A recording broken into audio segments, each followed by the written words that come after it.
Sí, lo que pasa es que así lo establece el reglamento. El reglamento del régimen académico de la pandemia del COVID dice que justamente se enfoque la educación en el trabajo autónomo. Y el trabajo autónomo en arquitectura son los proyectos, pues. Y en artes también Eso, nosotros hicimos eso. eso no Entonces, aplica en todas las asignaturas, ¿no? eso debería aplicarse en todas las asignaturas. Debería, porque así está el reglamento.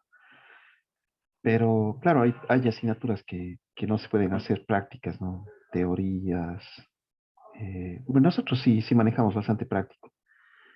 Eh, Estas otras asignaturas como historia, por ejemplo, también, pero depende ya del docente, ¿no? A mí, a mí no solo me gusta dar números y letras, me gusta que todo se convierta en un hecho arquitectónico, porque esa es nuestra gran tarea, ¿no? Convertir una frase en un objeto, convertir una idea en un objeto, convertir un concepto en un objeto, convertir un paradigma en un objeto. Y esa es la gran prerrogativa del arquitecto, ¿no? Y los arquitectos que han sabido manejar aquello son arquitectos que se han convertido en arquitectos famosos. Otro tipo de arquitectos es el arquitecto que maneja los procesos constructivos y se vuelven arquitectos constructores. Pero esa línea a mí no me ha gustado nunca. O sea, desde que salí de la facultad, jamás me gustó construir lo de otros. Eso no me ha gustado a mí nunca, nunca. Pero ya es una cuestión de gustos, ¿no? Porque hay arquitectos que se dedican netamente a la construcción y no sé, ¿no? ¿Qué tanto, o sea, qué tanta diferencia hay con un ingeniero? Se vuelven casi ingenieros ya. Conocen de materiales, conocen de técnicas, pero es como un conocer sin ser como un huérfano, ser como un huérfano, un arquitecto que se, para mí, ¿no?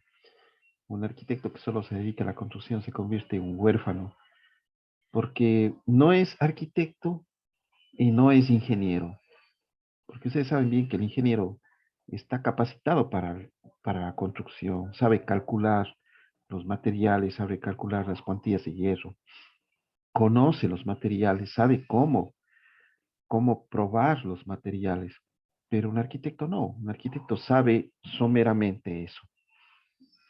Entonces, yo digo, un arquitecto que se dedica a la construcción se convierte en un huérfano de la profesión, porque uno está abocado a la creatividad. Yo disiento mucho de lo que hizo el cine UNESCO con la arquitectura, ¿no? Al haber incrustado la arquitectura dentro del campo del conocimiento de la ingeniería y de la construcción, eso fue un grave error, ¿no? Justamente yo diría que un error que, como vimos en la clase pasada, perdón, en la tutoría pasada, como vimos en la tutoría pasada, eh, ha dejado a la humanidad en indefensión formal, en indefensión sensitiva, en indefensión concreta, porque el arquitecto, eh, como les decía, al no ser un constructor per se, pues se convierte en un mal constructor. Y al estar dentro de este campo del conocimiento de la ingeniería y la construcción, se convierte en un mal arquitecto. Entonces, por eso es una falencia grave la que tienen, ¿no?, los arquitectos en la actualidad en el mundo. Ustedes recordarán, como hemos visto los estudios anteriores, los arquitectos del siglo XIX, siglo XVIII, siglo XVII, eran arquitectos, pues, entre comillas, que se graduaban en las escuelas de bellas artes, ¿no? Justamente porque el arquitecto es el que crea las condiciones morfológicas como para el habitáculo. Incluso ya uno yéndose más al fondo todavía, los arquitectos griegos, los arquitectos más que nada griegos y egipcios, eran considerados como mensajeros o eran considerados como la relación entre los habitantes y las divinidades, ¿no? Incluso los arquitectos en Egipto no eran solamente constructores, sino eran médicos. Vean ustedes, ¿no? ¿Por qué? Porque justamente eh, el ser humano necesita de lugares en donde pueda sanarse de lo que es el cotidiano vivir. El día de ayer cumplí años y yo dejé un mensaje ahí en la Facebook que yo mismo me sorprendí del mensaje que dejé, que decía, bueno, cumplo años, pero uno siempre pone de feliz existencia, ¿no? Pero en realidad la existencia no es tan feliz que digamos, es tormentosa, es abrumadora, es terrible, ¿no? Samael Aun Weor dice que entre la psicología revolucionaria, ¿no? Es un estudioso y un maestro de la psicología revolucionaria. Dice que la vida es un gimnasio psicológico. Es decir, el ser humano está abocado a estar preparándose cada vez, ¿no? ¿Se acuerdan el video que vimos de Arnold Schwarzenegger al inicio de la asignatura? Él decía que Mohamed Ali, el famoso boxeador de los años 60, él, Cassius Clay se llamaba antes de Mohamed Ali porque él se hizo islamista, ¿no? Porque decía, en el catolicismo todo es, es, es un poco complicado de comprender, decía Cassius Clay. Decía que cómo puede ser posible de que mm, Dios sea blanco, que la Virgen sea blanca y que todo lo que es negro es el diablo. Y él se ve en sus entrevistas, ¿no? Él dice, entonces yo que soy negro, soy el diablo. Entonces, no había una correcta relación entre lo que se expresaba mediante el catolicismo y la existencia como tal del ser humano. Entonces decía, yo más bien me hice musulmán.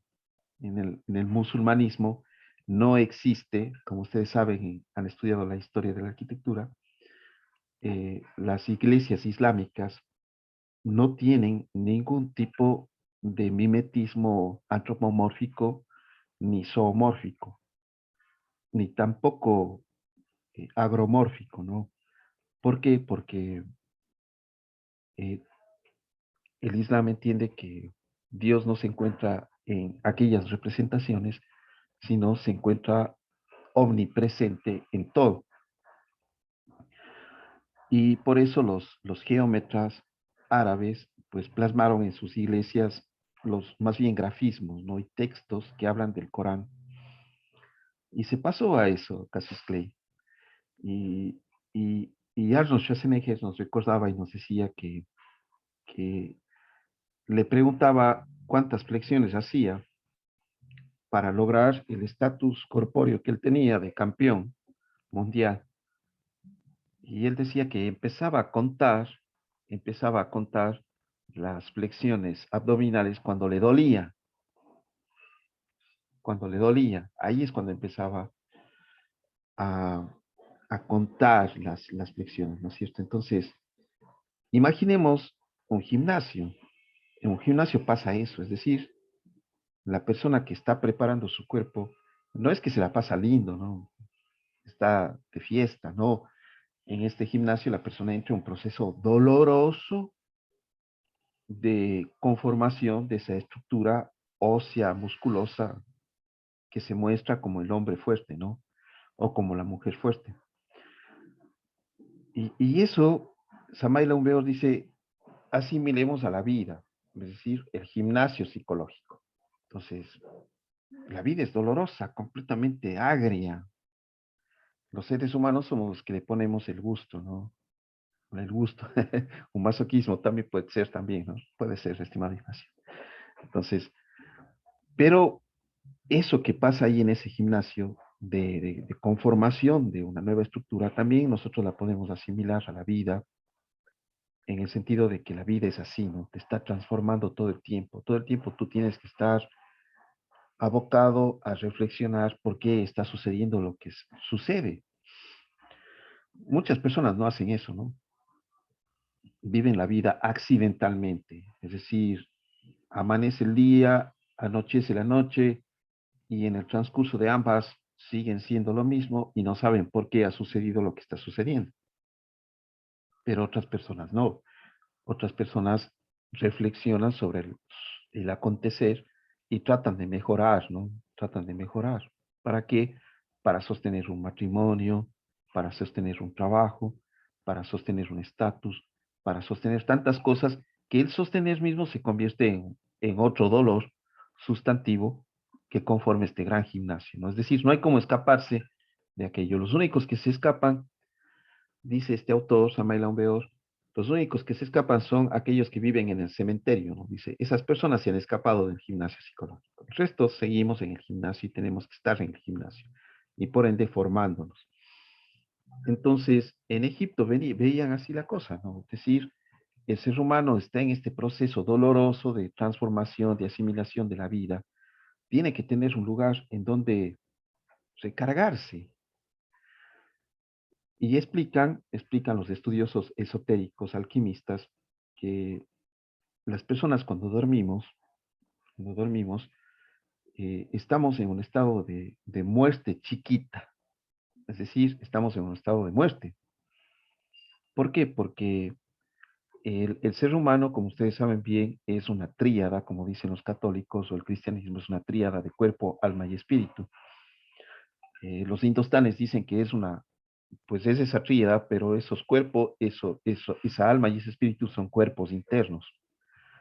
Entonces, en las noches, la persona se acuesta a dormir, a descansar, pero para que haya un efectivo descanso, mi estimado Ignacio, mis estimados estudiantes, para que haya un efectivo descanso, el alma se desprende del cuerpo, o sea, el cuerpo queda como solito. Se desprende el alma, sí, el alma y el espíritu, pero quedan conectados a través de lo que se conoce como el cordón de plata, ¿no? No sé si es que han escuchado esto alguna vez. Presidente, ¿has escuchado alguna vez el cordón de plata? No, Arqui, la verdad que no.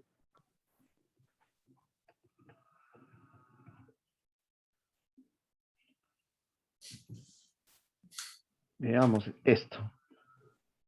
Entonces, el momento en que la persona duerme, se desprende el alma y el espíritu de la persona, pero quedan conectados a través de lo que se conoce como el cordón umbilical o el cordón de plata.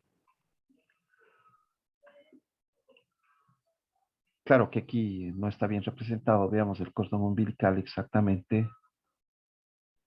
No es esta conexión que aquí aparece de la cabeza a la cabeza. Esta es la conexión exacta. Cordón umbilical, ¿no? De ombligo a ombligo.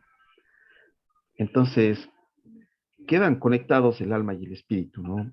Y el alma, pues, divaga en las coordenadas que le corresponden, que sería la quinta coordenada, el cuerpo emocional, la sexta coordenada, el cuerpo mental, la séptima coordenada, el cuerpo causal. Y eso es cuando la persona tiene un grado de conciencia adecuado, pues esa persona trae recuerdos de esas vivencias en las dimensiones durante el estado de reposo del cuerpo y a eso se les llama los sueños. Yo tenía un amigo, yo tenía un amigo en la facultad, Johnson Arce, un compañero de facultad. Él sabía contar que cuando se acostaba a dormir, muchas veces se despertaba en el sueño, ¿no? Se despertaba en el sueño y decía, oh, wow, estoy durmiendo. Entonces decía, como en los mundos internos existe menor cantidad de leyes, como por ejemplo no existe la ley de la gravedad, él decía, ah, estoy soñando, entonces puedo volar. Y dice que se ponía a volar por toda la ciudad, ¿no? Por diferentes partes, que eso le encantaba hacer. Nos contaba así con esa facilidad. Yo mismo tuve, pero ya en mi caso yo hice una experiencia, es decir, se llama la gnosis. Yo aprendí a hacer el desdoblamiento astral. Esta es otra cosa, ¿no? El desdoblamiento astral. ¿Qué es esto? Es decir, que usted usted haga conciencia de este proceso de separación que se da cuando usted está durmiendo, este proceso de separación. Entonces, me acuerdo que me enseñaron una práctica bien bonita, que es, primero hay que preparar el estómago, ¿no? Entonces, hay que dejar de comer todo lo que es ácido durante un tiempo y en las noches tomar una media tacita de leche caliente con medio pan, solo para dormir, ¿no? Y te pones en una posición fetal, o sea, acomodado así, como bebé, y estás atento al proceso de vigilia, es decir, te vas durmiendo, pero estás atento, ¿no? Estás atento. Y ya cuando se irrumpe en el proceso de vigilia, cuando se irrumpe ese proceso de vigilia y vas ya a caer en el sueño, te levantas, o sea, te levantas de una. Y me acuerdo que me funcionó muy bien. Me levanté y me vi ahí acostadito y dije, bueno, ahora estoy ya en el mundo astral, entonces voy a conocer el mundo astral, ¿no? Y me acuerdo que como yo soy un tipo egoico, el mundo astral siempre es más brillante, pero yo me acuerdo que estaba oscuro porque soy un tipo egoico y en esa época también. Entonces, pero pude verme y pude, como yo sabía, decía, se puede atravesar, no hay la cohesión molecular, ¿no? Es decir, si yo llego con mi mano aquí en el mundo físico y llego a la otra mano, pues queda la mano ahí porque hay la cohesión molecular. Pero en el mundo astral no existe esa ley, al igual que no existe la ley del tiempo, ni tampoco la ley de gravedad, entonces tú puedes atravesar las cosas, ¿no?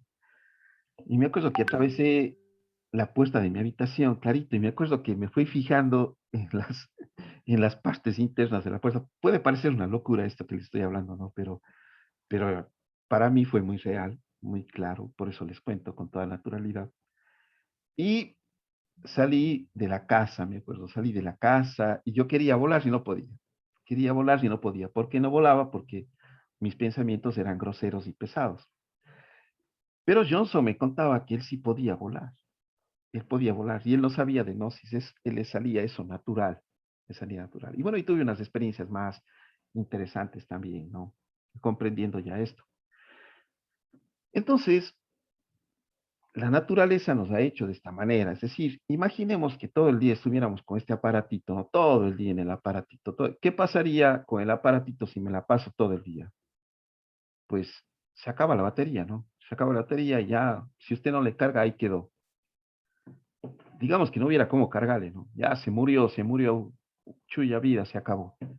Entonces, este cuerpo físico, que no somos nosotros, sino es solamente un instrumento, pues hay que recargarlo, ¿no? Así como le recargamos este aparato. Ahora nosotros eso comprendemos fácilmente, pero hablar esto hace 30 años, ya la gente no comprendía. ¿Cómo es eso de recargar? ¿Qué te pasa? Pero ahora sí comprendemos. Entonces, hay esa dádiva, ¿no? Es decir, está bien hechita la naturaleza, nos desprendemos con todas nuestras preocupaciones, ideas, pensamientos, y el cuerpo queda libre para recargarse en la noche. Y se recarga mediante la energía que le rodea, porque esa es la condición, pues, de la naturaleza, ¿no? Se recarga con los bioelementos, con el oxígeno, todo lo que hacen nuestros órganos internos y especialmente en la noche las glándulas están funcionando adecuadamente y recargando el organismo. Pero ¿qué pasaría si es que una persona no durmiera? ¿Qué pasaría si una persona no lograra hacer esto, ¿no? O sea, separar su alma y su espíritu para que el cuerpo se recargue. Son las personas que tienen insomnio, ¿no?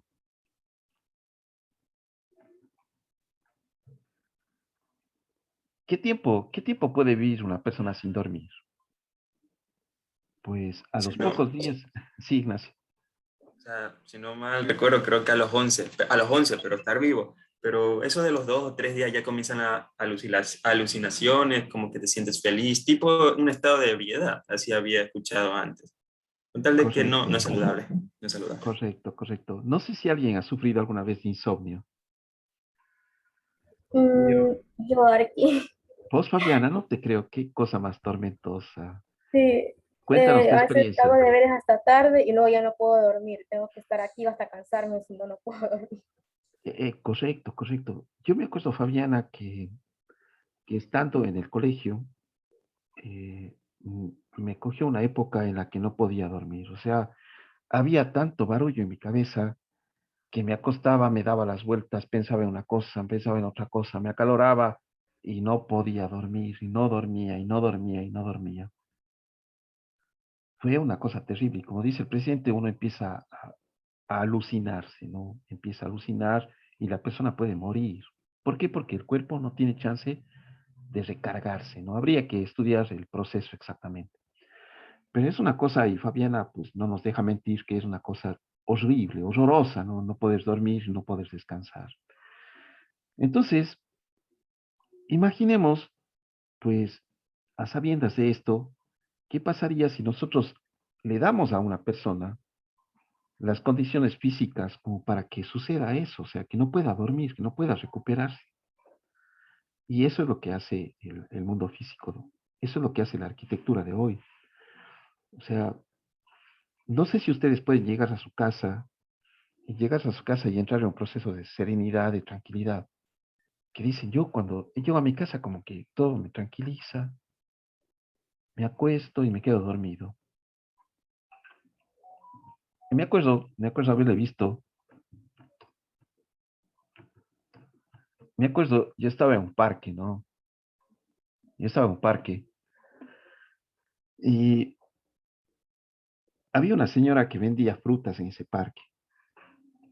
La señora vendía frutas y el bebé, un guau así de este poste más o menos sería, así como está el bebé de aquí, como este de acá. Pongamos esto.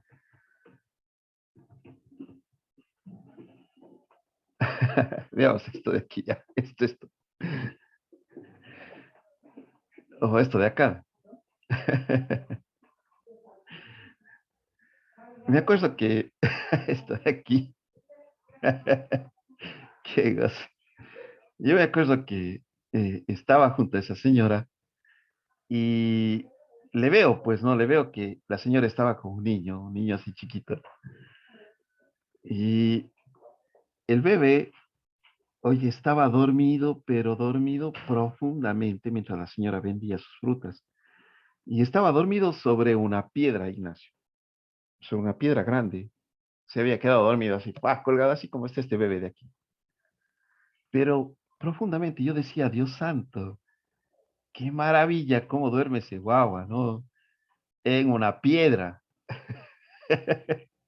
Y yo a veces en mi colchón mullido, mis almohadas de algodón, no puedo dormir, no puedo dormir. Entonces, el ser humano está hecho de esta manera, no sé, se puede quedar dormido así, así. Queda chiste, Vélez, qué lindos que son, ¿no? Cómo se quedan dormidos los guaguas. Así podría y debería también dormir un ser humano adulto. Pero ¿por qué no podemos eso? Por qué no podemos esto? Porque muy posiblemente sea el espacio el que no nos deja que pase así, ¿no? Que nosotros llegamos a la casa y en la casa hay todavía más conflicto. En la casa no podemos estar tranquilos, que lo primero que queremos es irnos de la casa, dejar nuestras cosas y salir. Entonces, por eso en Egipto el arquitecto era un médico y un médico era arquitecto para lograr entregar esa sanidad, ¿no? Porque en Egipto, teniendo la tecnología que se les atribuye, las casas eran de tierra. Porque las tecnologías, las culturas ancestrales que no han podido ser descifradas en la actualidad, como a la de los mayas, por ejemplo, pues sus construcciones desaparecieron. No eran de piedra, no eran de argamasa como las que nosotros tenemos. ¿De qué material eran? Entonces uno, reflexionando sobre ello, pues dice que hay materiales, hay formas que son y entregan sanidad a las personas, y hay materiales y hay formas que entregan enfermedad a las personas. Entonces, se hace indispensable que el arquitecto no sea un constructor, en esencia, no sea un artista, en esencia, sea aquel que entrega sanidad a las poblaciones, ¿no? Que entrega sanidad a aquellos a los cuales está sirviendo. ¿Y cómo es esa manera de entregar sanidad? Pues el manejo energético, el manejo de condiciones espaciales adecuadas. Como habíamos visto en la clase de orden energético, pues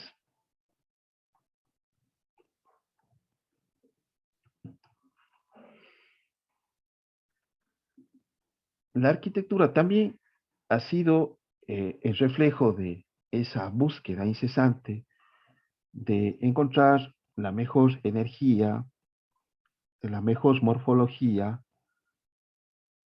para una edificación y para canalizar los tipos de energía que la persona o las actividades de algunas personas requieren, ¿no? Aquí tenemos la pagoda japonesa. ¿Por qué es que ellos hacían estas pagodas así, no?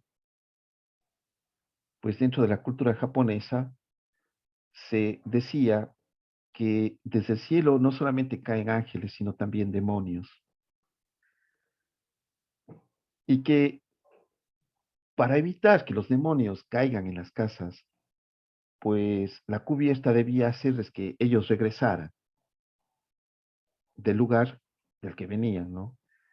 Entonces llegaba, la entidad negativa rebotaba de esta manera y era impulsada nuevamente hacia arriba.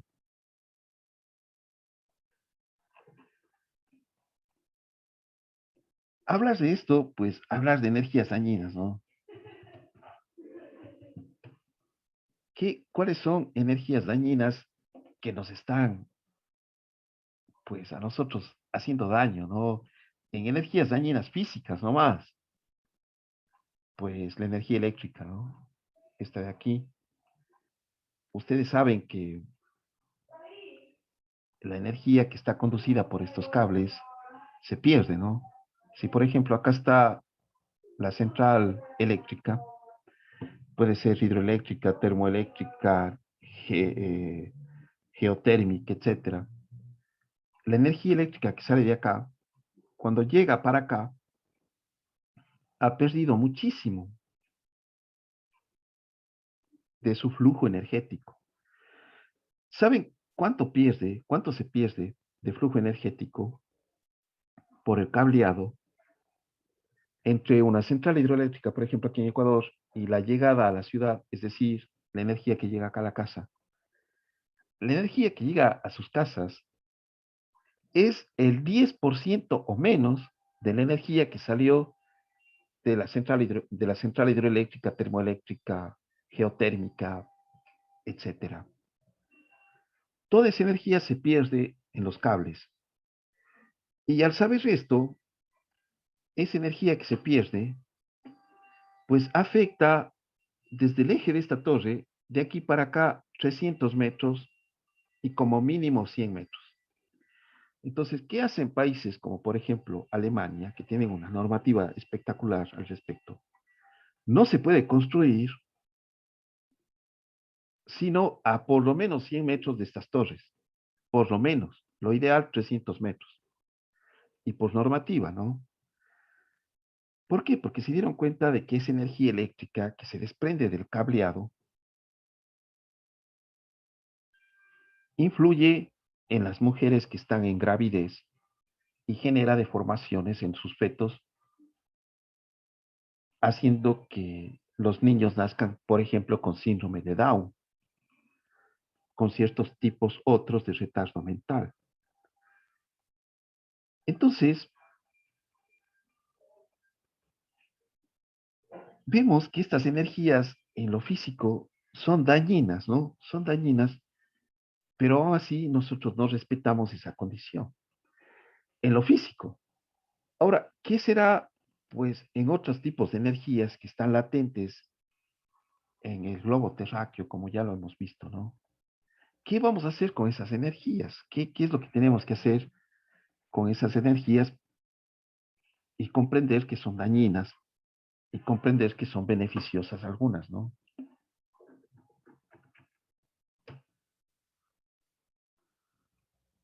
Bueno, ninguna de estas es beneficiosa. La única beneficiosa de aquí es esta, ¿no? La energía solar, porque la energía solar, a través de estas fotocélulas eléctricas, convierte la energía solar en electricidad. Mientras que estos otros sistemas, todos estos sistemas aquí, estos de aquí, no es que producen energía eléctrica, sino que extraen energía eléctrica del planeta Tierra. Imaginemos, Ignacio, que nosotros fuéramos el planeta Tierra, ¿no? Y por algún motivo existen, pues, seres que viven en nosotros. Y esos seres tienen una inteligencia y empiezan a poner centrales eléctricas en tu cuerpo. Porque recordemos, nosotros somos un cuerpo termoelectromagnético, ¿no? ¿Por qué termo? Pues estamos calientitos, ¿no? Estamos calientitos. Electro, ¿por qué? Porque no sé si te ha pasado, Ignacio, Fabiana, Andrés, si dan la mano, a veces cogen el chispazo, ¿no? ¡Chas! ¡Ah! Me Eléctrico. ha pasado la que es cuando te golpeas por la sección de aquí, ahí como que sí te coge electricidad. Pero la de la mano Claro, no sabía. claro, o sea, ese golpe es que te golpea los nervios, ¿no es cierto? Pero en la mano a veces uno se acerca a abrir el carro y salta una chispa, ¿no? Salta una chispa. ¡Ah! O anda, por ejemplo, vos has Sí, sobre la arquitecto. ropa, Kelly. Sí, a mí sí me ha pasado. De hecho, no sé por qué, pero con un tío siempre que lo toco, le toco la mano como que tuviera energía eléctrica. Eso. Es porque no se descarga, ¿no? Porque nosotros como somos, manejamos electricidad, cómo las células neuronas, cómo se conectan la una con la otra, mediante una descarga eléctrica, ¿no es cierto? Mediante un contacto eléctrico. Entonces, hay electricidad en nuestro cuerpo y muchas de las veces la ionización positiva del ambiente, que es cuando hace mucho sol, nos carga. Y si nosotros usamos zapatos que son permeables energéticamente, eléctricamente, pues de manera natural el ser humano cuando está descalzo o descalza, de manera natural la energía eléctrica se transmite al piso, ¿no? O sea, tenemos un contacto con la tierra, la famosa tierra, ¿no? Entonces, los excesos de energía la descargamos al piso, a la tierra, y eso alimenta a la tierra. Vean, detalle, ¿no? Otro detalle, zapatos que le hacen daño a la tierra. ¿Por qué? Porque nosotros los seres vivos transmitimos energía a la tierra. Por esa razón, haciendo la digresión, por esa razón hay partes muy pobladas del planeta y otras partes sin población. O sea, ¿por qué? Uno se pregunta, ¿por qué en India hay tanta gente y por qué en Canadá no hay nadie? O en Australia. En Canadá andan las promociones, no vengan a vivir en Canadá. O en Australia también, vengan a vivir en Australia, les pagamos. Y nadie va. ¿Por qué? Porque nosotros somos una pequeña ínfima, somos una cosa así, pero inmisericordia ante la magnitud de nuestro planeta, ¿no? Y nuestro planeta en su inteligencia sabe en dónde necesita más seres humanos que les retransmitan cierto tipo de energía. Entonces, los lugares que tienen más personas son los lugares en donde la Tierra se encuentra inestable y necesita energía. ¿Por qué? Porque los seres humanos retransmitimos tres tipos de energía, porque somos tricerebrados, tricentrados. somos el elemento superior, pero al ser el elemento superior, también somos los más manejables por el planeta. Entonces, no es que acá se reproducen muchos, se quieren, no hay televisión en la India, no, sí tienen televisión, tienen buena tecnología, pero el planeta hace que haya más semilla. Vean ustedes, la condición del ser humano, nosotros pensamos que somos muy inteligentes, somos muy sobrados, ¿no? Somos una cosa así, pero ínfima. Entonces, hay zapatos que evitan que la persona se descargue y que le hacen daño al planeta. ¿Por qué? Porque nosotros necesitamos estarnos descargando. ¿Cuál es una de las recomendaciones que dan los médicos? Camine descalza sobre el césped, ¿no? ¿Para qué? Para que se equilibre su energía y usted no esté congestionado. Ahora, en ese sentido, los arquitectos nos preocupamos de que las losas sean permeables energéticamente o no, las losas de piso de cimentación. Gran pregunta, ¿no? Y esa es la causa de que muchos edificios estén congestionados de energía, se quemen los aparatos, se dañen, las personas también estén congestionadas, hayan problemas, violencia. ¿Por qué? Porque los materiales que nosotros usamos no son permeables energéticamente, no son adecuados, no existe el contacto exacto. Por ejemplo, una losa de cimentación es un buen elemento para asentar un edificio, ¿no? Para asentar una construcción, una edificación. Está todo el contacto, todo el piso en contacto con la tierra, ¿no? Bueno, yo he estudiado eso, yo me he dedicado a eso, ¿no? A saber cuáles son las morfologías adecuadas para la transmisión energética. Por ejemplo, este tipo de morfología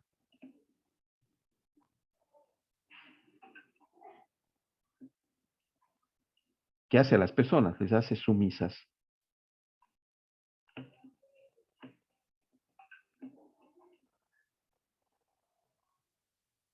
¿Sí están viendo o no están viendo? Sí, aquí sí se ve la pizarra. Ya, les hace sumisas. Este tipo de intervenciones, ¿qué hace a las personas?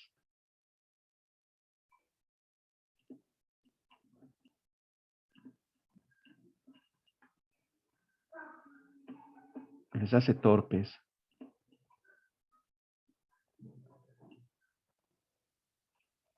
Pero yo he descubierto que intervenciones de este tipo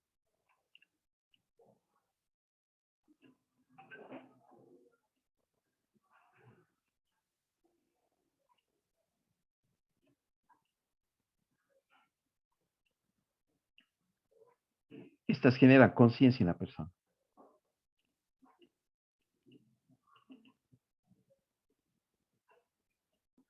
Entonces yo siempre estoy trabajando con este tipo de intervenciones, de alguna manera. Por eso los alemanes querían en la Segunda Guerra Mundial el nacionalsocialismo, que es diferente del nazismo, ¿no? El nacionalsocialismo era una ideología política que quería el regreso a la comunidad, es decir, a la sumisión, ¿no? Es decir, tener gente sumisa, tranquilita y unos cuantos líderes que se aprovechaban de ellos. Eso es lo que quería el nacionalsocialismo. Claro que el nazismo, que era una facción extremista del nacionalsocialismo, quería la erradicación de otros elementos que ellos consideraban patógenos, ¿no? Incluso étnicos. Y por eso el nacionalsocialismo no tenía nada que ver con esto, ¿no? Que era la arquitectura moderna. Pero la arquitectura moderna, ¿qué hace? Torpe, ¿no? Torpe a la gente. ¿Qué es lo que hemos estado viviendo? Entonces yo me he dedicado a estudiar estas cosas y he descubierto eso y por eso yo aplico esto en mi arquitectura. ¿Por qué? Porque si tú elevas la conciencia de las personas, esas personas van a ser mejores cada vez, ¿no? Cada vez van a estar en superación, pero de una manera diáfana en los lugares en los que viven. No me interesa a mí esto tampoco, para nada, o sea, no me interesa a mí la sumisión. Vean Cuenca cómo es, ¿no? O sea, Cuenca tiene solo de este tipo de casas y la gente no puede salir del paradigma de esa casa.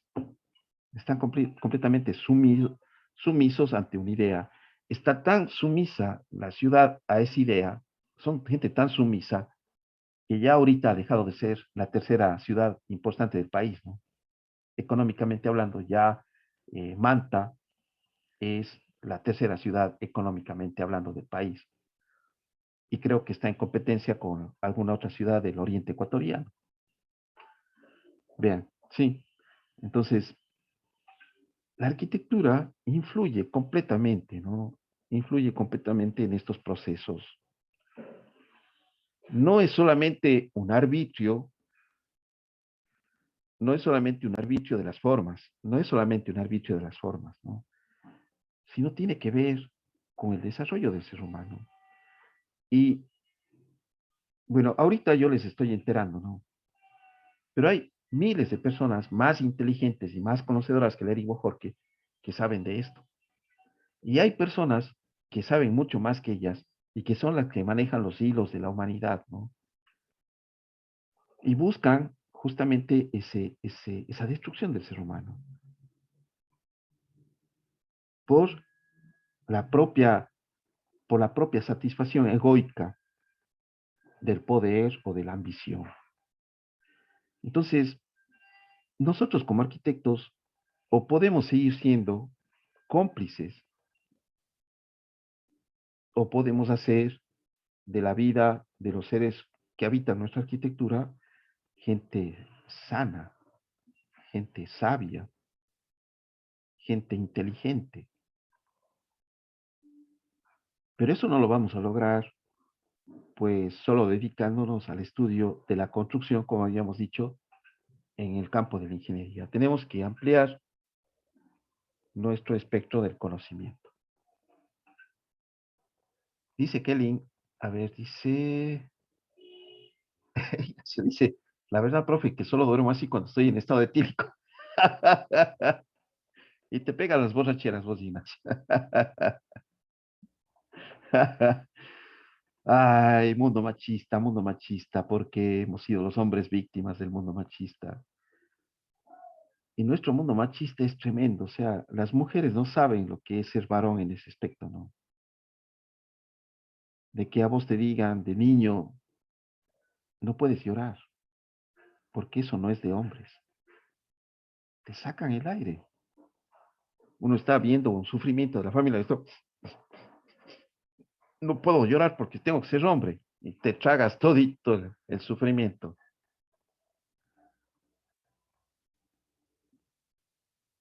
Me acuerdo que una noche en la casa de niño, mi padre siempre viajaba, ¿no? Por su trabajo, mundo machista, ¿no? Mi padre viajaba bastante y quedábamos solos en la casa de mi abuelo, una casa de 4 pisos en el centro de Cuenca. Uno de esos pisos ocupábamos nosotros. Y esa casa hecha por mi abuelo, una casa de ladrillo con argamasa de cal, sin cemento, con estructura de madera y de concreto, y con pisos y todo el aparejo de madera, ¿no? Una cosa fantástica esa construcción. Tenía una losa en la terraza en donde nosotros jugábamos fútbol, jugábamos con las bicis, una terraza entre cubiertas, ¿no?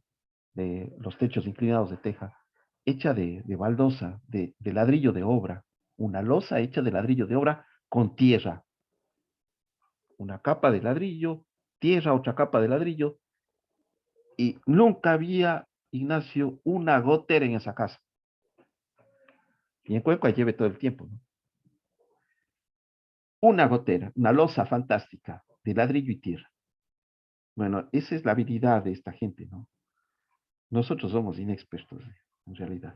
Constructores somos pésimos nosotros, en general, en la humanidad, ¿no?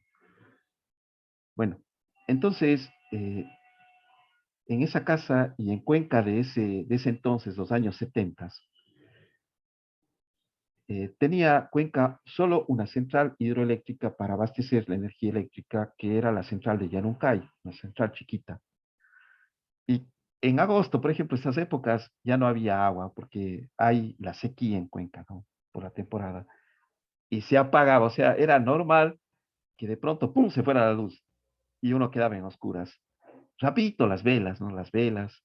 Y empiezan las historias de terror, ¿no? Las historias de terror. Contarnos las historias de terror típico. No sé si a ustedes les ha pasado. Pero para mí eso era genial, ¿no?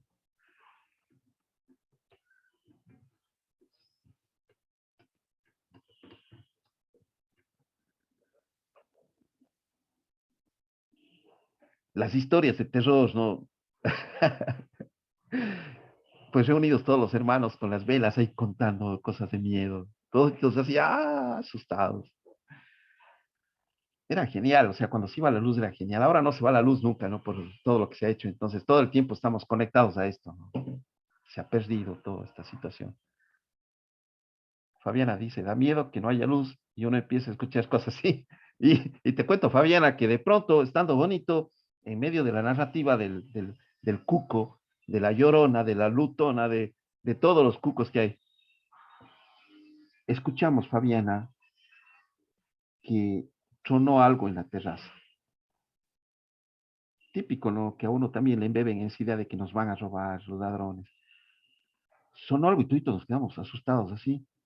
Y mi mami también, no estaba ahí mi mami, estábamos mis tres hermanos en ese entonces, los tres, quedamos así. Y en eso que nos quedamos así asustados, mi mami me dice, Eric, anda a ver qué pasa. ¿Pero por qué yo? ¿Por qué yo? ¿Qué le pasa? Es que vos eres el varón, hijo de madre. O sea, yo que estaba más asustado que mis hermanas, ya me orinaba del miedo, porque era el varón, tenía que ir a ver.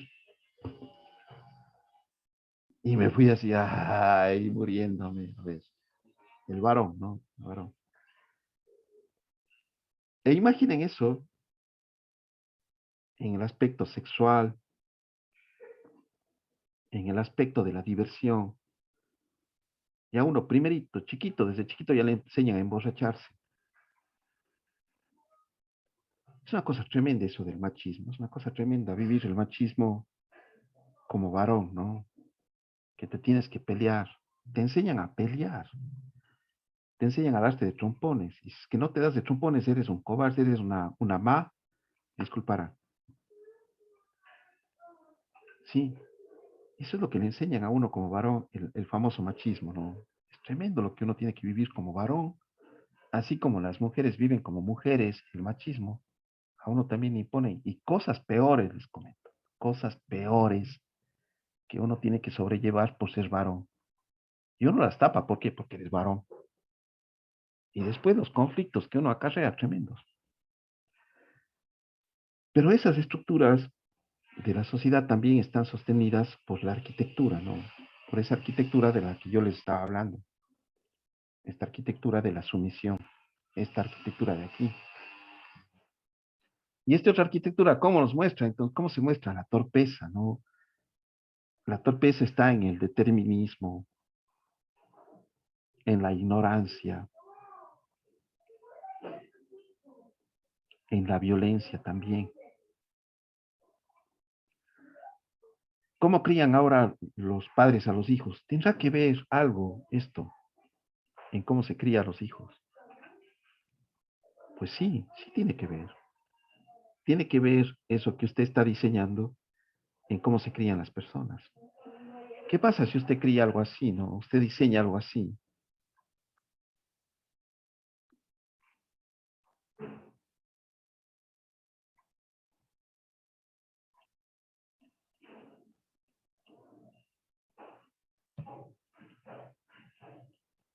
¿Qué idea tiene usted aquí?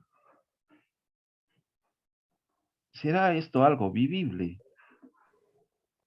No, es un espacio de producción. Es un espacio de producción. Es decir, usted entra y entra en un pasillo, a la derecha, a la izquierda, arriba, abajo. Este es un espacio de producción. Este no es un espacio habitable. Justamente el día de hoy teníamos una tutoría de tesis con un estudiante que está haciendo una terminal terrestre, ¿no?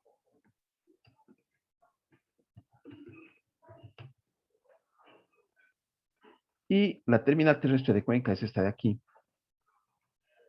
Es una construcción de los años 60 que se hicieron con unos prefabricados geniales, o sea, en ese entonces unos prefabricados geniales, unas cáscaras que se las puede ver aquí, estas cáscaras de aquí, ¿no? Ya les muestro estos prefabricados, ¿no? Fíjense ustedes qué calidad, ¿no? Al hacer esto, esta forma en la losa, se pudieron crear, obviamente, luces gigantescas, ¿no? Luces gigantescas.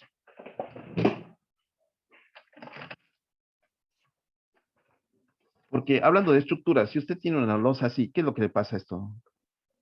Esto mismo que le está pasando al papel, esto mismo que le está pasando al papel es lo que le pasa a una losa de las que nosotros diseñamos.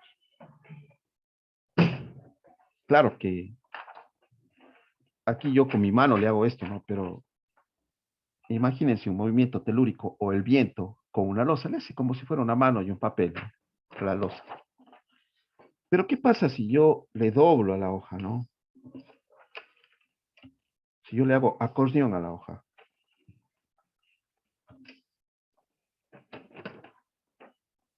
¿Qué pasa si yo le hago así a la hoja? Ya no solamente no se deforma, sino que incluso yo podría ponerle hasta un peso encima, ¿no? ¿Por qué? Por este peraltado, ¿no? Por este peraltado, por la forma quebrada que le estoy dando. Entonces, esto fue una cosa fantástica de ingeniería, el haber hecho así. Pero fue una obra de ingeniería fantástica, que no fue bien construida, y ustedes pueden ver que tuvieron que ponerle en los años 90, creo, este techado de zinc. ¿Por qué? Porque pasaba el agua. Y otra cosa más, que hicieron, o sea, el ingeniero pensó solamente en esto, una gran luz y una cobertura, pero nunca pensó en quiénes, en esta pobre gente que es la que usa la terminal, ¿no es cierto? Y cuando usted llega a la terminal, te encuentras algo como esto, ¿no? O sea, vos entras, tienes tres puertas y entras y dices, oye, ¿y a dónde me voy? ¿Y qué hago? Y cuando sales acá, a los andariveles, también es, y ahora, hijo de pato, ¿y dónde estará mi bus? Y la gente hace unos correríos, de unos tropiezos, todo el rato, porque nunca pensaron ni en el ser humano, ni en la disposición que debía tener estos espacios. Es un fracaso, no es un fracaso de terminal terrestre esto de aquí. Igual, la terminal terrestre, me acuerdo de Quito, la antigua, la del centro, era una terminal horrorosa. Esta es la de Quito, es la nueva. Igual es la misma cosa, confusa, con otros elementos técnicos, pero confusa. Miren ustedes, miren, confusa. Pero la del centro, yo quiero ver la del centro, era una cosa horrorosa esa terminal. No sé si alguien conoció. Era una serie de puentes, de pasillos, un laberinto de esos increíbles. De Cumandá creo que se llama eso. No. Sí, sí, sí, esto creo que es. Sí, esta es, esta es. Era un hueco horrible dentro de la ciudad, ¿no? Una cosa horrorosa.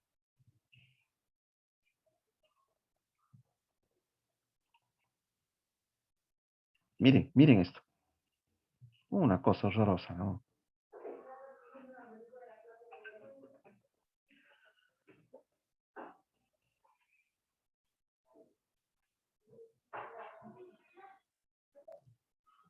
Entonces,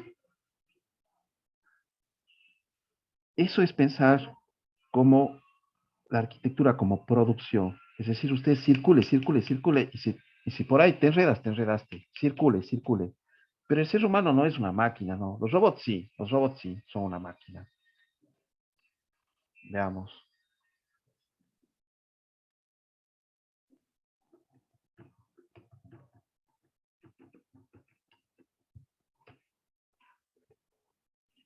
Estos de aquí sí pueden vivir en una vivienda como la que hice, ¿no? Esto sí puede. ¿Por qué? Porque aquí hay una producción, hay una secuencia, como habíamos visto de Taylor y después de Ford y después del japanismo. Hay una secuencia de producción, hay una línea de producción. Pero los seres humanos no somos esto. No es que usted pone un pasillo y las habitaciones a los lados. ¿Qué es lo que hace ese tipo de vivienda? Pues que usted se comporte como una máquina, ¿no es cierto? Y como los seres humanos no somos máquinas, queremos salir de ahí, no nos apetece, no nos, no nos favorece. Pero ¿qué pasa, por ejemplo, en la terminal aérea de Guayaquil, que ya es una terminal más pensada, ¿no? Ganadora de premios? No sé si alguien conoce la terminal de Guayaquil. Aquí, esto quería mostrar. Y más que nada esto. La terminal terrestre, la terminal aérea de Guayaquil tiene en la entrada, ya no es una entrada abrupta, ¿no? Tiene en la entrada un estanque, aquí está, un estanque lleno de carpas. No sé cómo les llaman a estos peces, dorados, carpas, yo les llamo carpas. ¿Cómo se llaman? Estos peces grandotes de color rojo. Los koi. Cocoy, Los koi no. koi, también creo que así se llaman esos japoneses, ¿no? Yo les conozco como carpas. Entonces, estos peces koi, como dice Fabiana, están llenos aquí, abundan en esta pileta, en este estanque que está a la entrada del aeropuerto. Es decir, la gente llega en los vehículos, todo cubierto, llega a este remanso receso arquitectónico y muchos se quedan ahí mirando los peces. Incluso hay una máquina que tú pones una moneda y te entrega alimento y tú botas a los peces y ves cómo se acumulan esos peces, ¿no? Se convierte en una situación áptica, sensitiva, completamente distinto a lo que es la concepción de la producción.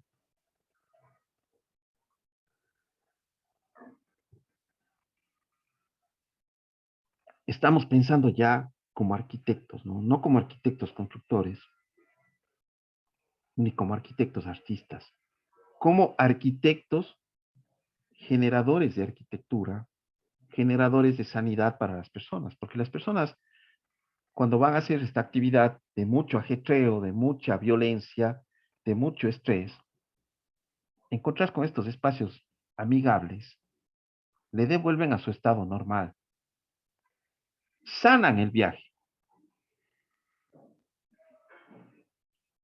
Esto, en cambio, ¿qué hace? Esto de acá.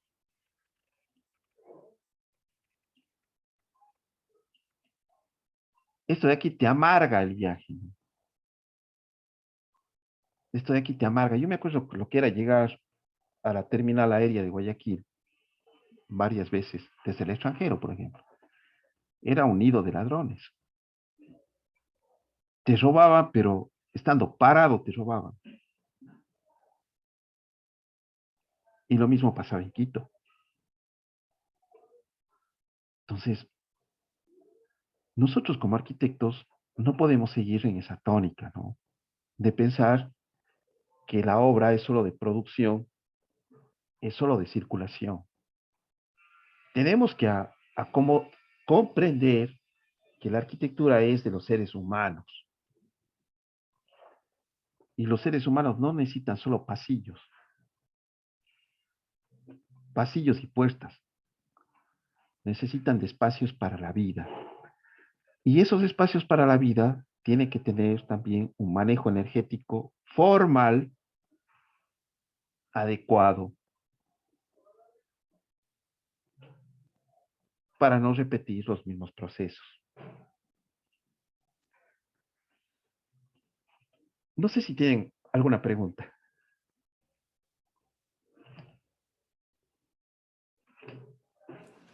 Sí, aquí solo como una pequeña duda.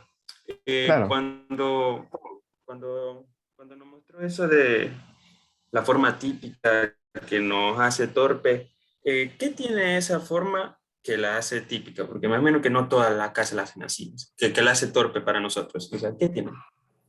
qué buena pregunta. Tiene que ver con las dimensiones homogéneas. Tiene que ver con las alturas, ¿no? Una altura homogénea. Eh, Mi estimado, tu pregunta es tan valiosa y tan importante que tal vez la podríamos sintetizar así, ¿no? ¿Cómo será una persona, estimado presidente,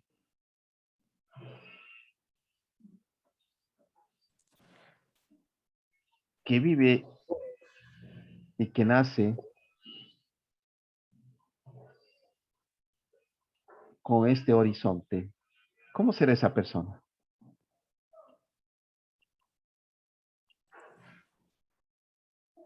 ¿Cómo será esa Que persona? ¿Cómo crees que sea esta persona que vive y que nace con este horizonte? alguien calmado, bien poco expresivo tal vez, en cuestiones de malas energías, supongo, ¿no? O tal vez Me estoy imaginando, que quiera conocer del vaya, mundo, ¿no? sí, ¿Qué te parece esto? ¿Qué será una persona que todos los días ve esto, no?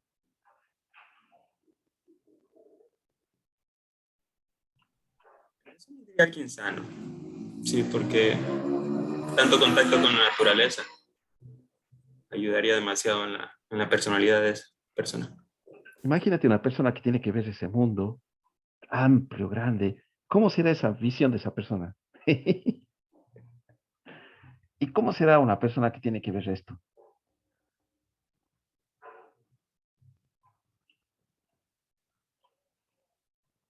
en su existencia, no?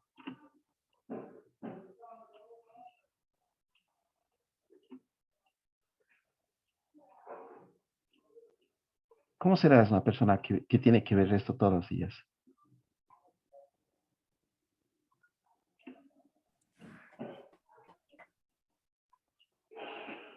¿Cómo será esta persona?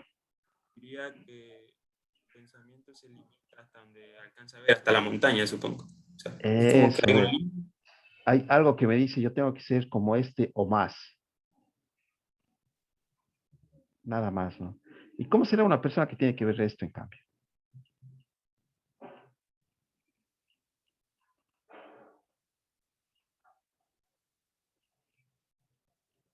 ¿Cómo será esta persona?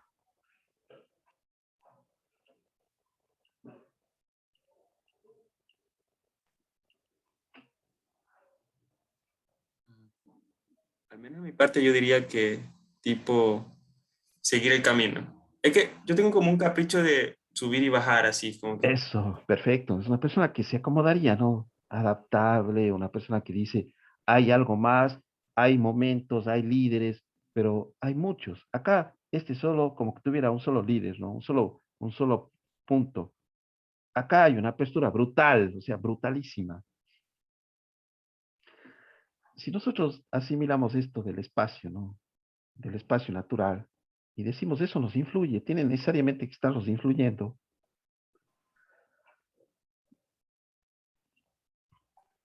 ¿Cómo sería la persona que todos los días tiene que ver esto?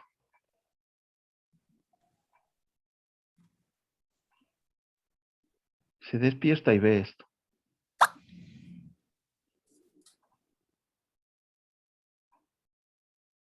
¿Cómo será la persona que se despierta y ve esto?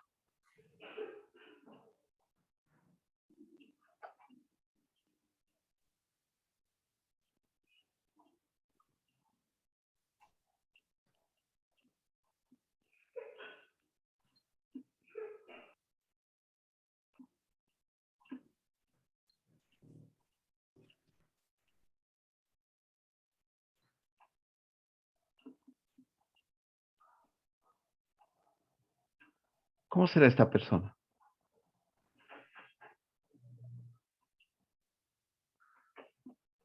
¿Habrá una diferencia entre estas personas? ¿Habrá una diferencia entre la persona que se despierta y ve esto todos los días?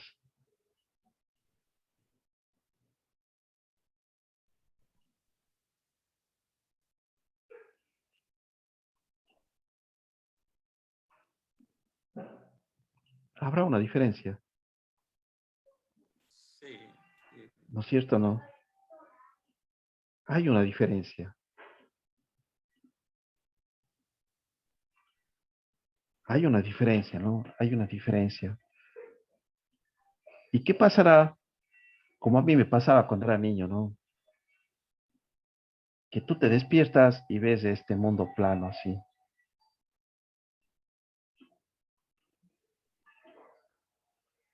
¿Qué pasará si tú te despiertas y ves el espacio así?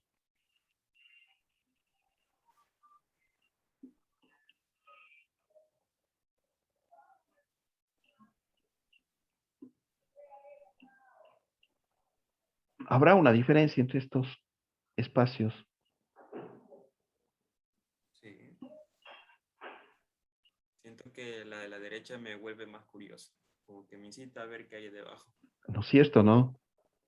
Entonces, este espacio va a generar curiosidad. ¿Este espacio qué va a hacer con vos? Sí, Homogéneo, unísono, torpe, ¿no? Este ya te, como vos dices, uy, me despierta la curiosidad, uy, ¿qué pasará ahí? ¿Qué habrá? Quisiera estar por ahí. pues, Sí, entonces todos los espacios que uno está creando te generan eso, te generan algo, ¿no? A simple vista, a simple percepción. Ahora, ya desde arriba, la energía que llega del planeta, ¿no? La energía que llega del planeta, pues es distinta, ¿no? Y se asimila también de distinta manera.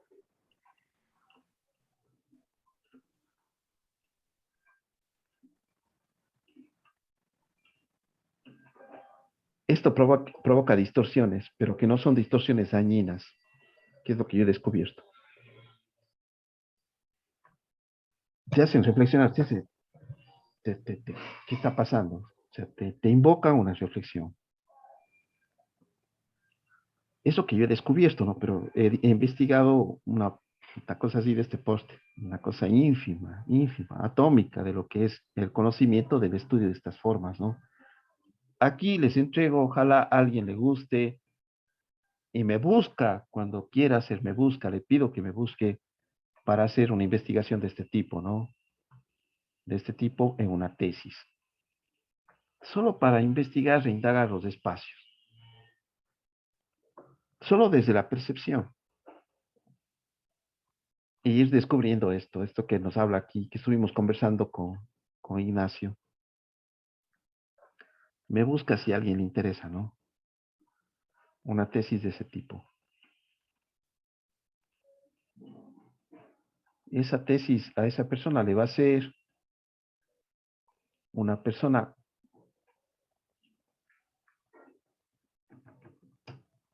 que va a tener una opción total en su arquitectura, ¿no? Completamente distinta, nueva. Muy bien. No sé si tienen alguna otra pregunta. Denise Bravo dice, Fabiana dice, qué miedo que no haya luz y uno empieza a escuchar cosas. Sí, es verdad. Denise Bravo dice, ustedes, señorita, el por qué es hombre, ese tipo de comentarios desde nuestras familias, sí, es verdad, o sea, es una cosa abrumadora, tremenda, los paradigmas de hombre y de mujer que uno tiene que soportar como hombre, en mi caso, como mujeres en ustedes, ¿no? Cosas tremendas, o sea. Franco Escamilla, no sé si le conocen a ese comediante. ¿Alguien le conoce a Franco Escamilla? Yo sí lo conozco. lo Sí, conocen, creo que mucho. es chistosísimo, ¿no? Es la comedia de la anécdota, es chistosísimo. A mí me gustan mucho las anécdotas y los chistes de anécdotas son los mejores. Y yo me acuerdo que le escuché a él en uno de sus monólogos que decía, bueno, pero ¿qué quieren? Dice, que una mujer no se embarace. Si desde guauita, desde chiquita, le están dando una muñeca para que esté teniendo, le están dando cositas de la cocina para que esté cocinando. ¿Sí? ¿Qué esperan entonces? ¿Qué esperan si le educan así a una mujer? Y es verdad. ¿Y qué esperan si a un hombre le educan con los carritos, con las pistolas? Le educan dándole carritos. ¿Qué es lo que piensa un hombre cuando llega a ser hombre? Que el carro es la felicidad del mundo, ¿no? Está bien programadita la globalidad del mundo, de la globalidad de la producción, está bien programadita para que las mujeres sigan teniendo guaguitos, sigan cocinando, sigan haciendo las cocinas el centro más importante de la casa, sigan comprando las licuadoras, todas las doras, y sigan sintiéndose las señoras de la casa, es decir, un hombre que les mantenga. Y hay hombres que siguen pensando en que tienen que mantener a las mujeres. ¿Por qué? Porque es el macho, porque tiene que tener su carro, porque tiene que tener la pistola también, ser agresivo. Entonces, ¿qué queremos del mundo si estamos educando así a las personas, ¿no? Yo alguna vez en este proyecto no sé si alguien estuvo en mi conferencia del proyecto de investigación La disposición funcional en Manta. Cuando estuvimos al inicio del proyecto, yo les hacía notar esto de los paradigmas de hombre y mujer a las personas, ¿no? Y les dije a las estudiantes de trabajo social, les digo, les voy a hacer un ejercicio y les voy a poner un ejemplo para que ustedes les llegue un shock de conciencia, ¿no? Les digo a ustedes, señoritas, ya pronto se van a graduar de profesionales en trabajo social. Toditas, sí, sí, ya nos toca. Y van a conseguir trabajo, sí, sí, sí. Y van a ganar buen dinero, ¿no es cierto? Sí, sí, sí. Genial, digo. Entonces, ¿ya se van a poder casar? Sí, sí, sí. Y van a poder mantener a sus maridos. No. Enseguida, toditas saltaron. No. Y el profesor, un profesor que estaba conmigo, Ricardo Ávila, Eric dice, pero ¿cómo? No. El paradigma, no. El paradigma. Pero el hombre sí puede, ¿no? El hombre debe. Vean ustedes qué cruces nos han cargado a nosotros. A los hombres nos conviene más liberarnos del machismo que las mujeres. Estate seguro de eso, mi estimado Ignacio. Bueno, les dejo también, señores estudiantes de arquitectura, pues a romper paradigmas, ¿no? A ver esos paradigmas constructivos, funcionales, formales y a estudiarlos, a someterlos a una reflexión, ¿no? Que tiene que ver también con que primerito usted se libere de todos los paradigmas que le están envolviendo en su vida. Muy bien. No sé si tienen alguna inquietud más o alguna pregunta más. Bueno, nuevamente me despido y espero que a alguno de ustedes les haya gustado alguno de los temas que he planteado como tema de tesis, algunos temas que les he planteado como tema de tesis, y ojalá me busquen para dirigirles esas tesis. No, ojalá, ojalá. Ha sido un gusto, chicos. Nos vemos entonces. Cuídense. Hagan unos buenos trabajos de final. Cuídense. Chao, chao. Cuídate, Gracias, Arqui. presidente. Cuídese igualmente. Fabiana, Una cuídese. preguntita. Jocelyn, sí. ¿Conectamos el martes? ¿Solo Tranquilo. enviamos el deber y ya? Sí, sí, sí, sí. Solo me envía nada más. Sí. Ah, ya. Entonces, Ah, hasta otro momento, entonces, Arqui. hasta otro momento, entonces. Cuídense. Gracias, gracias por estar y por ser. Cuídense. Chao, chao.